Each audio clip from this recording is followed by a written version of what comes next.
नमस्कार, आवाज़ ख़वातीन में आपका स्वागत है। मैं हूँ रत्ना शुक्ला आनंद। समाज में लगातार महिलाओं के खिलाफ हिंसा के मामले बढ़ते जा रहे हैं। आखिर वो कौन-सी चीज़ें ज़िम्मेदार हैं जिसकी वजह से ऐसी घटनाएँ ज़्यादा होने लगी हैं? इस विषय पर विस्तृत चर्चा करने के लिए हमारे साथ मौजूद हैं शिवा असलम फहमी, जो जानी-मानी पत्रकार हैं, वक्ता हैं, रिसर्चर हैं, एक्टिविस्ट हैं। स्वागत है आपका शिवा जी, आवाज़ ख़वातीन में। बहुत शुक्रिया। शिवा जी, कौन-सी वो सामाजिक जो है चीज़ें ज़िम्मेदार हैं, जिस वजह से ऐसी घटनाएँ जो हैं वो लगातार बढ़ती जा रही हैं? रत्ना साहिबा, किसी भी तरह का अपराध और जुर्म जो है उसके पीछे एक पावर इक्वेशन होती है। हमेशा अपराध करने वाला अपने शिकार को अपने से कमज़ोर मानता है। उसको ये यकीन होता है कि ये पलट के मेरे ऊपर उसी तरह से वार नहीं कर सकता या उसी तरह की चोट नहीं पहुंचा सकता। इस पावर इक्वेशन की ही वजह से जब आप देखें सड़कों पर मर्द भी मर्द को मार रहे होते हैं या कि कोई किसी पर अत्याचार करता दिखता है, तो हमेशा आप देखेंगे कि एक पावर इक्वेशन है जो डिसबैलेंस्ड है। उस डिसबैलेंस का फ़ायदा उठा करके ही अत्याचारी अत्याचार करता है। तो अब हम जब इसको आगे अभी अपने इस सेशन में अनपैक करेंगे तो पता चलेगा कि ये पावर किस किस तरह से आता है। तो इस पर सवाल होना चाहिए कि जैसे कि एक कहावत है कि आपको पावर तभी चाहिए जब आप किसी पर अपनी मर्जी और अपना जुल्म थोपना चाहते हैं, वरना भला करने के लिए तो सिर्फ दयालुता ही काफ़ी है। आपके मन में अगर दया है, दया भाव है और करुणा है, तो वही काफ़ी है किसी के लिए अच्छा कुछ करने के लिए। बुरा करने के ही लिए पावर की ज़रूरत होती है और किसी के लिए होती नहीं है। तो ये पावर की सिचुएशन है, इस पर बात होनी चाहिए और जेंडर के हवाले से भी बात होनी चाहिए। और उसके अलावा जो हमारे समाज ने प्रोटोकॉल्स तय कर दिए हैं, उससे भी बहुत सी केसेस में पावर एक तरफ सिमट गया है। यानी कि मेरा कहने का मतलब है कि महिला देखने में और शारीरिक रूप से अगर दुर्बल ना भी हो, लेकिन कई बार वो अपने घर में पति की या पिता की मार खाती है और वो पलट के हाथ नहीं उठाती है, पलट के उसका पति को उसी भाषा में जवाब नहीं देती है, क्योंकि सामाजिक प्रोटोकॉल ने भी उसको डिसपावर किया है या पावरलेस बनाया है या पति को पावरफुल बना दिया है। तो ये कई तरीके हैं सोचने के, देखने के, हम लोग इस पर आज बात करते हैं। जी। क्या इसमें परवरिश का भी कहीं न कहीं दोष होता है? हमारे यहाँ जिस तरह से लड़कों की परवरिश की जाती है, उसका भी कहीं दोष मानती हैं आप? सारा मसला ही वहीं से आता है। विदेश में एक बार एक युवाओं के झुंड से ये पूछा गया, और ये यूरोप की बात है कि आप इतनी लड़कियां यहाँ से गुजर रही हैं कि आपने किसी की तरफ कुछ कहा नहीं, किसी को रोका नहीं, किसी को छेड़छाड़ नहीं की। तो वो एकदम अवाक रह गए। उनको लगा कि क्या हमारी कोई इज्जत नहीं है, क्या हम ऐसा करेंगे? मतलब उनकी सेल्फ रिस्पेक्ट उनको इसकी इजाज़त नहीं दे रही थी कि वो ऐसा करें। भारत जैसे तीसरी दुनिया के देशों में पुरुष की सेल्फ रिस्पेक्ट ये है कि कोई लड़की बच के गुजर कैसे गई, हमने कुछ कहा ही नहीं, क्या चूड़ियां पहन रखी हैं, मर्द कैसे हो। ये वाला जो पूरा डिस्कोर्स है, ये परवरिश से ही आता है और ये परवरिश ही तय करती है कि आप किसको किस नज़र से देखते हैं। भारत जैसे देश में बहुत अफसोस के साथ ये कहना पड़ रहा है कि आधुनिकता ने जो टेक्नोलॉजिकल जो इंटरवेंशन किया है सोसाइटी में, उसका एक बहुत बड़ा दुष्परिणाम ये हुआ है कि देखिए, अज्ञानता और अशिक्षा और अक्षर ज्ञान की कमी तो हमारे यहाँ हमेशा से थी। और जिसे हम कहते हैं एक कामोत्तेजक साहित्य हमेशा से लिखा जाता था। जब से प्रिंटिंग प्रेस आया है, तब से धार्मिक किताबें और पोम किताबें, दोनों तरह की किताबें एक साथ चलती रही हैं और ये हमेशा से था। लेकिन जब तक टेक्नोलॉजी इस तरह से मोबाइल, स्मार्ट मोबाइल के हाथ के तौर पे हमारे हथेलियों पर नहीं आई थी, तब तक अक्षर ज्ञान जो है वो उसको लिमिट कर देता था। यानी कि बहुत बड़ी तबका जो हमारा अशिक्षित था, उस तक पहुंच नहीं थी इन किताबों की। अभी दृश्य और श्रव्य माध्यम हमारे हथेली में है। उसकी वजह से ऐसा तो हुआ नहीं कि हमारे यहाँ शिक्षा का बहुत प्रचार हो गया हो, और शिक्षा भी वो शिक्षा जिसमें किसी तरह का कानून के प्रति इज्जत हो, किसी तरह की सामाजिक नैतिकता सिखाई जाती हो, ऐसा नहीं हुआ। लेकिन हथेली पे जो मोबाइल आया और सारी दुनिया आई, उसमें आंकड़े बताते हैं कि सबसे ज़्यादा पोर्न साइट्स सर्च की जाती हैं भारत, पाकिस्तान और तीसरी दुनिया के देशों में। अब आप ये देखिए कि जिन लोगों को स्कूल जाने का कभी मौका नहीं मिला, जिनकी ज़िंदगी में शिक्षा किसी रूप में भी दाखिल नहीं हुई, उनके हाथ में फ़ोन आ गया है। उनको सही और गलत का नहीं पता, और ये 10, 11, 12 साल के बच्चे हैं। यहाँ से सिलसिला शुरू होता है। उनको किसी भी तरह की सामाजिकता की, शरीर की किसी भी तरह की समझ आने से पहले उनके हाथ में एक विभत्स डिस्कोर्स है, जिसमें वो ये समझते हैं कि महिला का शरीर जो है वो इस तरह से इस्तेमाल किया जाता है। और फिर ऐसे युवा पीढ़ी अब हमारे सामने जो 10 साल 12 साल से इस तरह की युवा पीढ़ी, मान लीजिए 10 साल की उम्र में से जो आज 22 साल की उम्र में आ गया होगा बच्चा, मैं उसकी बात कर रही हूँ।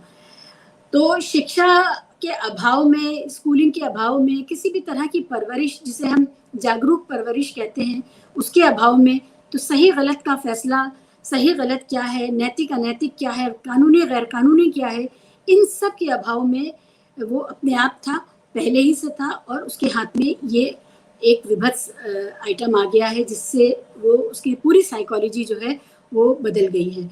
तो मुझे लगता है कि समाज को इसमें गंभीरता से सोचना चाहिए। बहुत से लोग ये कहते मिलेंगे आपको कि पोर्न तो दूसरे रूप में पहले से था समाज में, किताबों की शक्ल में था, पेंटिंग्स की शक्ल में था, इरोटिका की शक्ल में था, लेकिन ये सब के सब एक एलीट वर्ग के पास था, ठीक है। चाहे वो इरोटिका हो, चाहे वो पेंटिंग हो, चाहे वो किताबें हों उस तरह की, तो ये सारी की सारी चीज़ें एक बंद दरवाजों में थी और एक एलीट वर्ग के पास थी। अक्सर वो वर्ग वो था जिसके पास शिक्षा थी, क्योंकि किताब में क्या लिखा है, इससे का जब तक अक्षर ज्ञान ना हो तब तक फायदा नहीं है ना कोई। तो उन लोगों को मैं यहाँ पर कहना चाहती हूँ कि देखिए, इस परेशानी को समझिए कि ये दृश्य श्रव्य माध्यम है, इसमें आप कितनी बेस्टियलिटी, जानवरों जैसा, हैवानों जैसा, फिर ऑब्जेक्ट अब्यूज और सब्सटेंस अब्यूज, बहुत सारी चीजें इसमें दिखती हैं। सिर्फ ये नहीं है कि इंसान जान रहा है पढ़ के, इसको आप इसकी भयावहता को नजरअंदाज नहीं कर सकते। हमारे बच्चे, हमारे देश के युवा कुछ भी सीखने से पहले आज ये सीख रहे हैं, ये बहुत चिंता की बात है।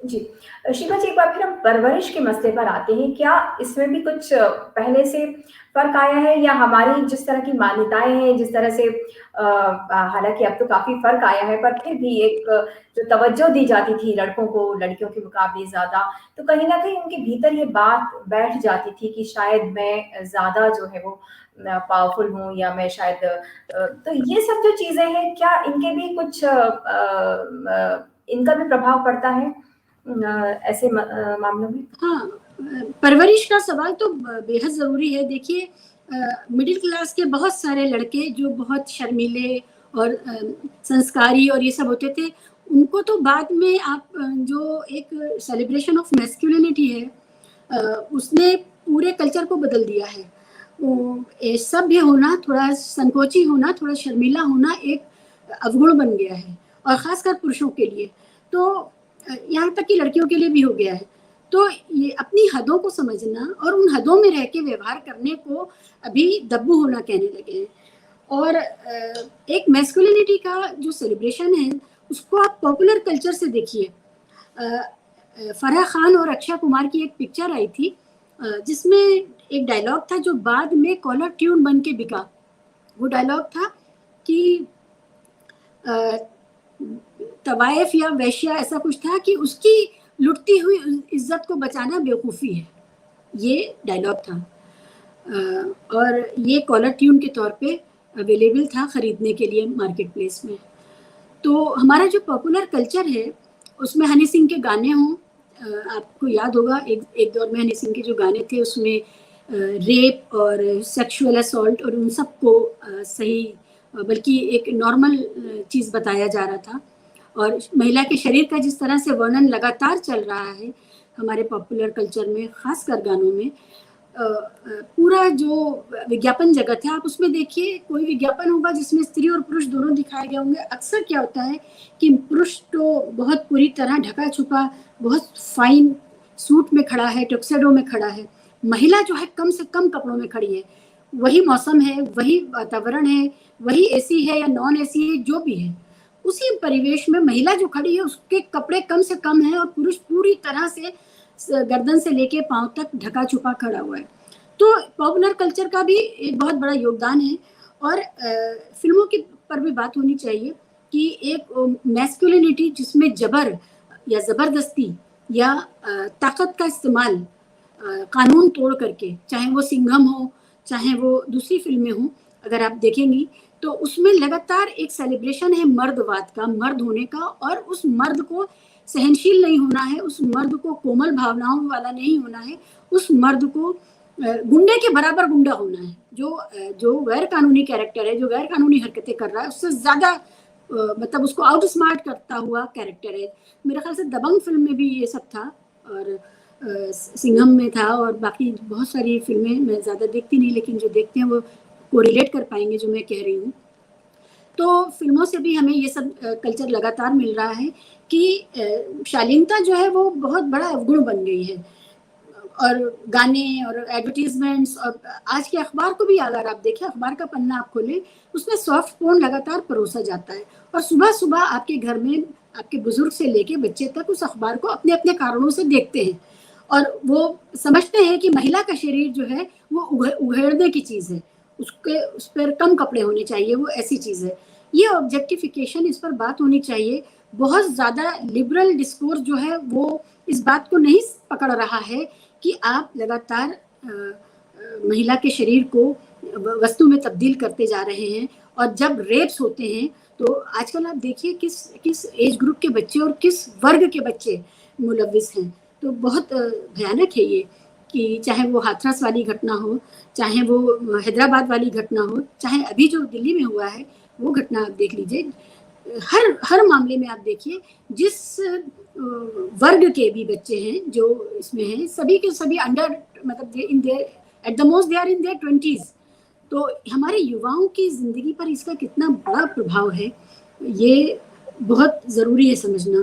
रेप के साथ साथ जो विभत्सता आई है, ये सिर्फ रेप नहीं होता है, उसके पीछे साथ में जो किलिंग है, और जितनी विभत्स किलिंग है, मर्डर है, वो खास तरह का एक ट्रेंड है। उस ट्रेंड को आप कैसे पकड़ेंगे? एक तो ये कि मैं दूसरे सेगमेंट में इस पर बात करूंगी कि कानून का जो सवाल है वो भी यहाँ पर एक बहुत महत्वपूर्ण है, लेकिन परवरिश का जो सवाल है वो बहुत बुनियादी सवाल है।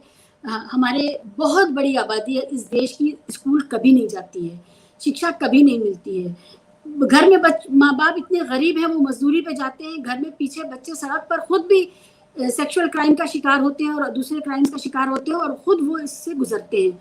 ऐसे में परवरिश के सवाल को बिल्कुल आगे रखने की जरूरत है। जी, शिवा जी, एक और इसमें मसला आता है कि जब हम परवरिश की बात करते हैं तो जिस तरह से लगातार समाज बदला है, एकल परिवार हो गए हैं, अभी माता पिता जो है वो बच्चों को बहुत अधिक समय नहीं दे पाते। जब समय नहीं दे पाते तो शायद जो मानवीय मूल्य हैं, जो जीवन के जो मूल्य हैं, शायद उनकी शिक्षा भी वो बहुत अच्छी तरह बच्चों को नहीं दे पा रहे हैं। बच्चे ज़्यादातर समय जो है वो वीडियो गेम्स में भी बिताते हैं। वीडियो गेम्स भी बहुत तरह के हिंसक हैं। इससे पहले काफ़ी आप जानती होंगी कि जो ब्लू व्हेल्स था या और दूसरे गेम्स आए जो काफ़ी बच्चों को हिंसात्मक प्रवृत्ति की तरफ ले जा रहे थे। इनको आप कितना जिम्मेदार मानती हैं? एकल परिवार का सवाल जो है वो हमारे डेवलपमेंट मॉडल का सवाल है। असल में माँ बाप तो हैं लोगों के, लेकिन वो गाँव में बैठे हैं या दूर है, और लड़का जो है वो नौकरी करने जिस शहर आता है, कालांतर में वो वहीं ब्याह करके अपनी पत्नी को भी लाता है। छोटी सी जिंदगी है उसकी, बड़ा घर नहीं ले सकता है, तो वो एक कमरे के मकान में या 2 कमरे के मकान में पत्नी और बच्चों के साथ रहने को मजबूर है। तो ये जो हमारा डेवलपमेंट मॉडल है कि यूपी से, बिहार से, उड़ीसा से और बंगाल से जो लोगों को निकलना पड़ता है, तो या केरल से विदेश जा रहे हैं लोग, उन सब का सवाल ये है कि अगर हमारे मेट्रोज को ओवर डेवलप ना करके इस पूरे डेवलपमेंट को बराबर से बांटा गया होता विभिन्न छोटे इलाकों में, छोटे शहरों में और क्षेत्रों में, तो हर आदमी जो इस वक्त मजबूर है बेंगलोर, दिल्ली, बॉम्बे भागने के लिए, वो मजबूर नहीं होता और परिवार बिखरते नहीं, परिवार एक रहते। तो ये डेवलपमेंट मॉडल को ज़रूर सवाल करना चाहिए, क्योंकि लड़का निकलता है अपने 12th या 10th करके और उसके बाद वो कभी वापस जा नहीं पाता है, जिंदगी की भागदौड़ उसको वहीं तक समेट देती है। इस डेवलपमेंट मॉडल का सवाल अपनी जगह, न्यूक्लियर फैमिली का जो सवाल है, या मुझे ये लगता है कि जिन घरों में दादा दादी नाना नानी साथ हैं, वहाँ पर भी बच्चे अपने अपने कमरों में अपने लैपटॉप या अपने मोबाइल और आईपैड के साथ में अलग जिंदगी गुजार रहे हैं। हर एक के पास अपना अलग कमरा है और वो वहाँ अपनी प्राइवेसी में जीता है। और ये सिर्फ पोर्न का मसला नहीं है, ये बहुत हिंसक गेम्स का भी मसला है। जैसा कि कहा, ये पबजी जैसे गेम्स, और आपको याद होगा एक गेम तो शायद वो ब्लू रे था, कौन सा था, जिसमें बच्चे बाद में खुदकुशी कर रहे थे। तो ये वो उस आपकी हथेली में आपकी पूरी दुनिया है और वो प्राइवेसी है। तो बच्चे जितने चिड़चिड़े हो गए हैं, वो बिल्कुल डिस्टर्ब होना नहीं चाहते हैं। घर में वो देख रहे होंगे कि उनके पेरेंट्स या ग्रैंड पेरेंट्स सफ़र कर रहे हैं, लेकिन वो उनकी सफरिंग को ईज आउट करने के लिए खड़े नहीं होना चाहते हैं। ये उनका मसला ही नहीं है, ये उनका मसला ही नहीं है। ये वाला जो स्वभाव बन रहा है बच्चों का, ये इंटरनेट से बन रहा है और इसकी बहुत सारी स्टडीज़ हैं। हम लोगों को इस पर बहुत सीरियसली देखना चाहिए। वो लिबरल डिस्कोर्स जो कहता था कि ये टेक्नोलॉजी है, इसका सबका फ़ायदा होगा, इसमें बहुत बड़ा झोल है। और माँ बाप और नाना नानी दादा दादी घर में होते हुए भी बच्चों का कनेक्ट उनके साथ नहीं है। वो किसी तरह बर्दाश्त करते हैं अगर उनके साथ उनको इंटरेक्ट करना पड़े, और वापस अपनी दुनिया में खोने के लिए आतुर रहते हैं। तो न्यूक्लियर फैमिली यस एक प्रॉब्लम है, लेकिन जहाँ साथ साथ हैं वहाँ पर भी ये प्रॉब्लम है शहरों में कि कोई हमाहंगी बची नहीं है परिवार के अंदर, सब अपनी अपनी दुनिया में है। डेवलपमेंट मॉडल क्या है, किस तरफ हम ताकि इस तरह की हिंसा रोके, बच्चों में जिस तरह के बदलाव हो रहे हैं, वो भी बहुत एकाकी जीवन जीना पसंद कर रहे हैं, सामाजिकता उनमें नहीं बची है। तो ये भी एक अब परवरिश में एक थोड़ा और आगे बढ़ गई हैं ये चीजें। कैसे इनका निदान हो? ये जो निदान का जो सवाल है वो वहीं से शुरू होगा कि ये विस्थापन रुके। सबसे पहले लोगों को अपनी जगह, अपना परिवेश, और वो जो गरीब शहर को छोड़ते हैं या कस्बे को छोड़ते हैं या गांव को छोड़ते हैं, ये खत्म होना चाहिए। और इससे तो बहुत सारी समस्याएं हल हो जाएंगी। ये यहाँ से हम इस निदान की भी बात कर रहे हैं। और उसके बाद जो शिक्षा का सवाल है, शिक्षा जो सार्वजनिक शिक्षा है उसको बहुत ही निम्न स्तर का बनाया गया है, और जितना भी निम्न स्तर हो लेकिन वो अब गायब होती जा रही है। तो शिक्षा में निवेश सरकारें ज्यादा करें, राज्य सरकारें ज्यादा करें, केंद्र सरकार ज्यादा करे, शिक्षा उपलब्ध कराइए। और उसके अलावा फिर उसके बाद जो परिवार के अंदर होने चाहिए, साथ में नैतिक मूल्य भी साथ में सिखाए जाने चाहिए। जी हाँ, देखिए आप और हम सब जानते हैं कि जनगण मन आज हम इसलिए जानते हैं, इसलिए हमें कंठस्थ है क्योंकि हम स्कूल गए थे। एक रिक्शे वाला चाहे जो स्कूल नहीं गया है, या फेरी वाला जो स्कूल नहीं गया, वो कितना भी देश प्रेम से ओतप्रोत हो, लेकिन वो जनगण मन नहीं सुना पाएगा, वो वंदे मातरम नहीं सुना पाएगा। हम लोगों को कंठस्थ है क्योंकि हम स्कूल गए थे, हमारे माता पिता ने नहीं सिखाया था। मैं एक मिसाल दे रही हूँ आपको। तो स्कूल जाने से बहुत सारे तौर तरीके, चीजें, आदाब और सही और गलत का अपने आप पता चलता है। मॉरल स्टडीज का एक पीरियड होता था जब हम स्कूल जाते थे, तो हम मॉरल साइंस या मॉरल स्टडीज का एक पीरियड अटेंड करते थे। उसमें थैंक्स और सॉरी से कह के लेकर के हर चीज सिखाई जाती थी। अब मुझे नहीं पता कि पब्लिक स्कूल्स में क्या है, लेकिन सॉरी जो पब्लिक स्कूल तो हमारे यहाँ उल्टा मतलब निकाला जाता है, मतलब प्राइवेट शिक्षा में क्या, उससे मैं नहीं कह रही मैं, लेकिन जो सार्वजनिक शिक्षा है, सरकारी स्कूल है, वहाँ इस तरह की कोई कक्षा होती है, कोई समय होता है जिसमें बच्चों को ये तौर तरीके, आदाब सिखाए जाते हों। हमारे लिए ये जानना है, क्योंकि आज का जो छोटे शहरों का हाल है वो ये है कि मिड डे मील ना हो तो बच्चा स्कूल ही ना जाए। मिड डे मील एक आकर्षण बचा है, बाकी कोई आकर्षण ही नहीं बचा है। इतनी बुरी व्यवस्था हो गई है शिक्षा की। तो हम लोगों को शिक्षा को ठीक करना पड़ेगा और मेक श्योर करना पड़ेगा कि हर बच्चा कम से कम 10वीं तो करे। 10वीं से पहले का जो ड्रॉप आउट है वो बहुत खतरनाक स्टेज है, उसको चेक करना पड़ेगा। तो शिक्षा, संस्कार और सही और गलत की पहचान, ये सब कुछ एक क्रमबद्ध तरीके से हमें देना पड़ेगा, और स्कूल उसका सबसे अच्छा माध्यम है। और परिवारों में भी जिस तरह से लड़कों को शुरू से घर के काम कराना चाहिए, उन्हें बताना चाहिए कि बाकी जो महिलाएं हैं या जो लड़कियां हैं उनकी भी उतनी वो इज्जत करें, इस तरह की चीजों में बदलाव आना जरूरी है। ये जो आपने जेंडर वाला सवाल उठाया, ये बहुत प्योरली जेंडर का सवाल है कि महिलाओं के प्रति पुरुषों में जो नजरिया हो, इस पर आती हूँ। उससे पहले एक बात ये कहूंगी कि जेंडर का सवाल अगर ना भी हो, क्या पुरुष पुरुष के साथ सभ्य है? मेरा सवाल तो ये है।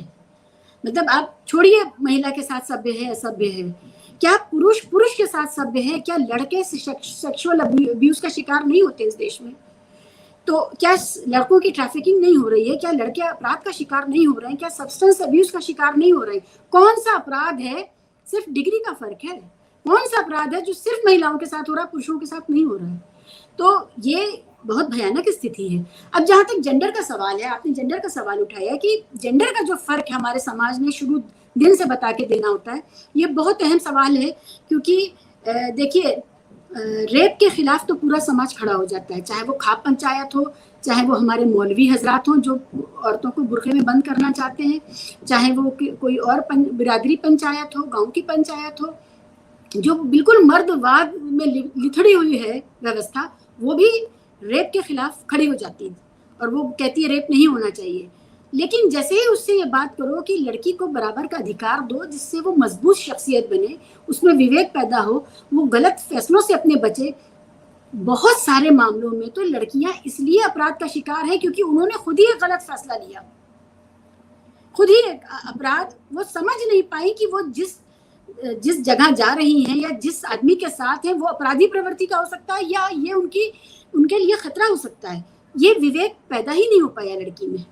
तो लड़कियों में विवेक पैदा हो, उसके लिए उसको छोटे बड़े घरेलू जो फैसले होते हैं घर के अंदर, जो बैठ करके पिता जो है अपने बेटे से मशवरा करता है, उसमें बेटी को भी शामिल करे जिसमें वो विवेक का निर्माण हो उसके अंदर, और उस विवेक के विकास से वो अपनी सारी जिंदगी के फैसले बेहतर करेगी ना। तो खान पान में बराबरी, शिक्षा में बराबरी और निर्णय लेने की क्षमता विकसित करने में बराबरी, इससे मजबूत एक स्त्री चरित्र या इंसान का चरित्र बनता है। और इसके साथ जब आप अपने बच्चे को लैस कर देते हैं तो वो समाज में कहीं भी जाए, चाहे वो काम की जगह हो, चाहे वो सड़क हो, चाहे वो ससुराल हो, चाहे वो कोई भी जगह हो, वो एक सेल्फ रिस्पेक्टिंग इंडिविजुअल के हैसियत से खड़ा होता है, बेचारे के हैसियत से नहीं खड़ा होता है। तो एक कमजोर प्रोडक्ट आप पहले सोसाइटी में लॉन्च करते हैं और फिर उससे ये उम्मीद करते हैं कि वो एकदम बेहतरीन फैसले करे। ससुराल में वो दब्बू रहे लेकिन सड़क पर अगर कोई उसको कुछ कहे तो चांटा मार दे। ये बड़ा डिसबैलेंस है। ये हम लोगों के अंदर की जो बेईमानी है ना, ये उसको दिखाता है कि बहू तो चाहिए उनको छुई मुई।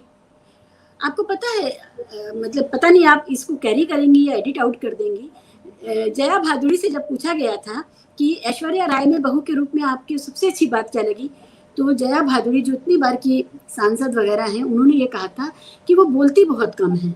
ये बात मुझे उनकी बड़ी अच्छी लगी। ये सास है आज के ज़माने की, 21वीं सदी की सास को कम बोलने वाली मिस वर्ल्ड बहू चाहिए थी। ठीक है, तो ये जो बेईमानी है ना हमारे अंदर, इसको चेक करना पड़ेगा। क्योंकि कोई भी लड़की अचानक सड़क में झलकारी बाई या लक्ष्मीबाई नहीं बन जाएगी। आप घर से एक मायके में मजबूत लक्ष्मीबाई बनाते हैं और वो सारी दुनिया में फिर अपनी इज्जत की हिफाजत खुद करती है। ये बात समझनी पड़ेगी कि लड़कियां मायके से मजबूत की जाती हैं। आप उनको देखिए, लड़के जिंदगी में गलतियां करते हैं तो उनको पलट के घर आने का एक साहस रहता है कि कोई बात नहीं, कारोबार में नुकसान हो गया, घर में जो जमीन है बेच देंगे, नया शुरू करेंगे। ये भरोसा कभी लड़की को नहीं होता है कि अगर हमने जो प्रोफेशन चुना है, अगर उसमें ऊंच नीच हो गई, या अगर हमने घर में या कुलीग की कोई बदतमीजी या बॉस की बदतमीजी पे लात मार दी नौकरी को और घर में जाके बताया, तो उसको ये विश्वास नहीं होता कि घर वाले इसको कैसे डील करेंगे। क्या वो ये कहेंगे छोड़ो ये काम, तुम अपना काम शुरू करो, तुम्हें क्या जरूरत है जाने की? क्या वो ये कहेंगे कि नहीं हम उसके खिलाफ तुम्हारे साथ खड़े हुए हैं, उसकी रिपोर्ट करो?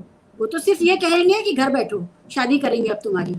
जब लड़कियां बाहर बहुत कुछ बर्दाश्त करती हैं तो उसके पीछे वही कमजोरी होती है कि घर में पलट के जाके अपनी परेशानी कह नहीं सकती बेटे की तरह कि वहां पर मेरी आत्मसम्मान की रक्षा नहीं हो रही, वहां मैं नहीं जाऊंगा, मैं अपना कुछ करूंगा, घर में जो खेत है या जो दुकान है वो हमें दे दीजिए, हम दुकान खोलेंगे अपनी। ये बेटियों को यकीन हम नहीं देते हैं और इसी वजह से हमारी बेटियां समझौता करती हैं, क्योंकि उनको जो छोटी सी एक विंडो खुली है उनकी जिंदगी में, एक आज़ादी मिली है अपने टैलेंट को, अपनी शिक्षा को इस्तेमाल करने की, वो बंद हो जाएगी।